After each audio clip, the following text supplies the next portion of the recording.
శకం 1612లో శ్రీరంగ మైసూర్ సింహాసనాన్ని ఏలుతున్న సమయం అది.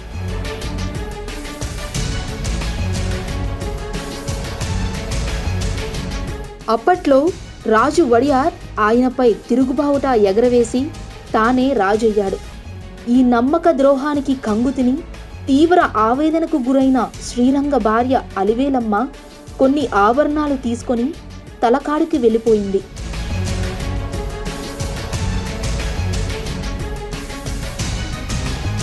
శత్రుశేషం ఉండరాదని భావించి వడియార్ సైనికులు తలకాడికి చేరుకొని చుట్టుముట్టి సంహరించాలనే ప్రయత్నం చేయగా తీవ్ర ఆగ్రహానికి గురైన అలివేలమ్మ మైసూర్ మహారాజు వంశం నిలవదని, ఆ ఇంట సంతాన భాగ్యం ఉండదని శపించి కావేరీ నదిలో దూకిందని చరిత్ర చెప్తుంది.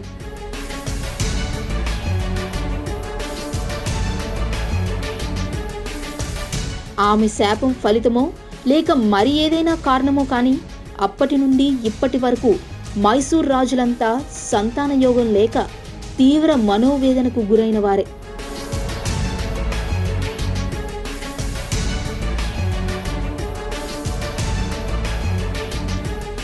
నాలుగు 400 ఏళ్ల క్రితం శ్రీరంగపట్నం మహారాజు అయిన శ్రీరంగ భార్య అలివేలమ్మ శాపం రాజ్య వంశానికి పట్టిందని చెప్తారు.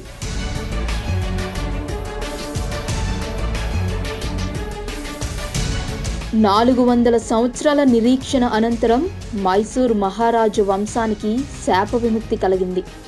అంగబలం అర్ధబలం కలిగిన రాజవంశానికి లంకంత ప్యాలెస్ ఉన్న 400 ఏళ్లుగా ఆ ఇంట చిన్నారుల చిందుల్లేవు.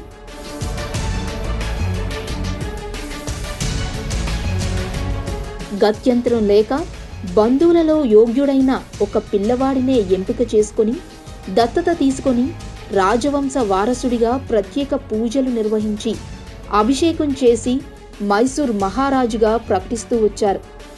మైసూర్ యువరాజుగా పట్టాభిషిక్తుడైన యదువీర్ కృష్ణదత్త చామరాజా వడియార్ గత ఏడాది జూన్ 27న మహారాణి త్రిషికా కుమారీ దేవితో వివాహం జరిగింది.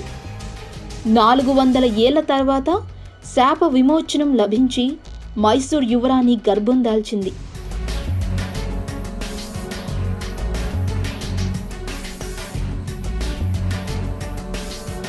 ఓ జ్యోతిష్యుడు చెప్పినట్టే రాజవంశానికి ఇప్పటికీ శాప విముక్తి లభించబోతోంది. మైసూర్ యువరాజు యదువీర్ త్వరలో తండ్రి కాబోతున్నారు. ఈ శుభవార్త బయటకు రావడంతో మైసూర్ రాజ్యభవనంలో పండుగ వాతావరణం నెలకొంది.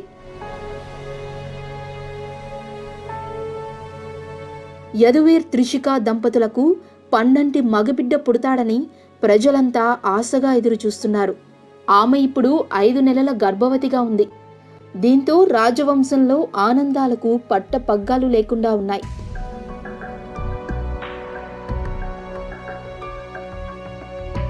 బుల్లి యువరాజును ఆహ్వానించేలా ఈసారి దసరా ఉత్సవాలను అంగరంగ వైభవంగా నిర్వహించాలని రాజమాత అప్పుడే నిర్ణయించినట్లు సమాచారం.